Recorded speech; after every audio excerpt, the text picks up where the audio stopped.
orang Islam dan orang beriman akan terus hidup, dan makanan mereka ketika itu ialah subhanallah walhamdulillah wala ilaha illallah wallahu akbar. Setiap kali mereka menyebutkan zikir itu, perut mereka akan kekenyangan.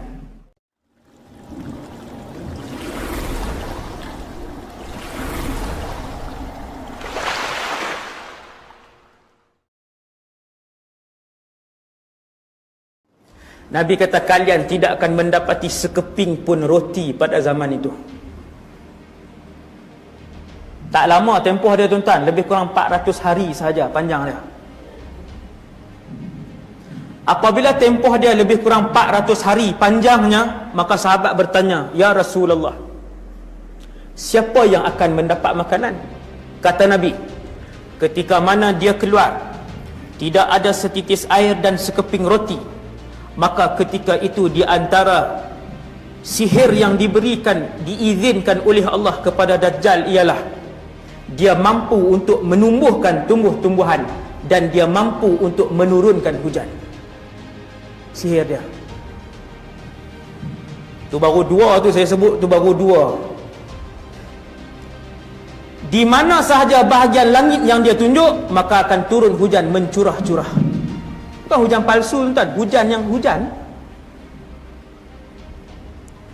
Kata Rasulullah, dengan syarat penduduk di kawasan itu mestilah beriman dengan ketuhanannya. Wal'iyadzubillah. Habis iman tuan, habis gadai iman ketika tu. Maka sahabat bertanya kepada Nabi soalan yang kedua. Tuan-tuan tengok. Lalu sahabat bertanya kepada Rasulullah soalan yang kedua, "Ya Rasulullah, sudah tentu orang beriman tidak akan tunduk kepada Dajjal?" Nabi kata, "Ya. Orang beriman tidak akan tunduk dengan Dajjal. Mereka mempunyai benteng yang kuat." Lalu sahabat tanya, "Ya Rasulullah, dalam tempoh yang begitu panjang, kalau tak makan dan minum, tentu orang beriman mati begitu sahaja. Mesti mati." Manusia tak makan tuan, seminggu mati lah.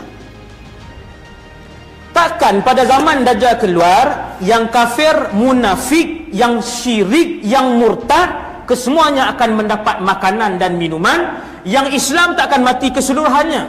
Maka Nabi pun jawab, tidak. Orang Islam dan orang beriman akan terus hidup, dan makanan mereka ketika itu ialah subhanallah walhamdulillah wala ilaha illallah wallahu akbar. Setiap kali mereka menyebutkan zikir itu, perut mereka akan kekenyangan. Tuan-tuan, orang biasa ke wali-wali je tu? Kita lagi zikir, lagi banyak baca Quran, lagi lapar.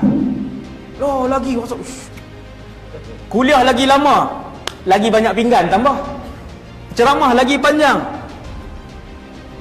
Nabi kata makanan mereka subhanallah walhamdulillah wala ilaha illallah wallahu akbar. Zikir itu tuan-tuan adalah zikir yang diwasiatkan oleh Nabi Ibrahim alaihissalam ketika Nabi dalam perjalanan pulang daripada peristiwa Mi'raj. Sampai di langit nombor 7, jumpa dengan Nabi Ibrahim. Nabi Ibrahim kata, "Wahai Muhammad, sampaikan salam aku kepada semua umat kamu. Alaika wa alaihissalam wa rahmatullah wa barakatuh." Kemudian kata Nabi Ibrahim, "Wahai Muhammad, bagi tahu kepada umat kamu, di dalam syurga ada satu kawasan yang qi'an, kosong, tetapi tanahnya sangat subur. Di dalam syurga ada satu kawasan yang kosong, tanah, dan tanahnya sangat subur.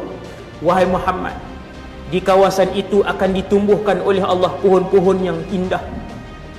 Benih kepada pohon-pohon itu adalah subhanallah walhamdulillah wala ilaha illallah wallahu akbar.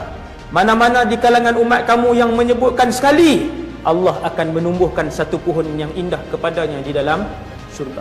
Lepas tu Nabi pun pergi turun ke langit ke-6, jumpa Nabi Musa. Itu cerita Isra Mi'raj. Tuan-tuan sekalian, bila sahabat tanya, "Ya Rasulullah, waktu itu umat kamu yang beriman takkan mati macam tu saja?" Nabi kata, "Tidak. Sebut zikir kenyang, sebut zikir kenyang, sebut zikir kenyang. Pagi berzikir kenyang, sampai tengah hari berzikir kenyang. Waktu tu Dajjal dah mula keluar. satu tempat ke satu tempat ke satu tempat. Seandainya handphone ni masih berfungsi, radio masih berfungsi, TV masih berfungsi, wallahu a'lam.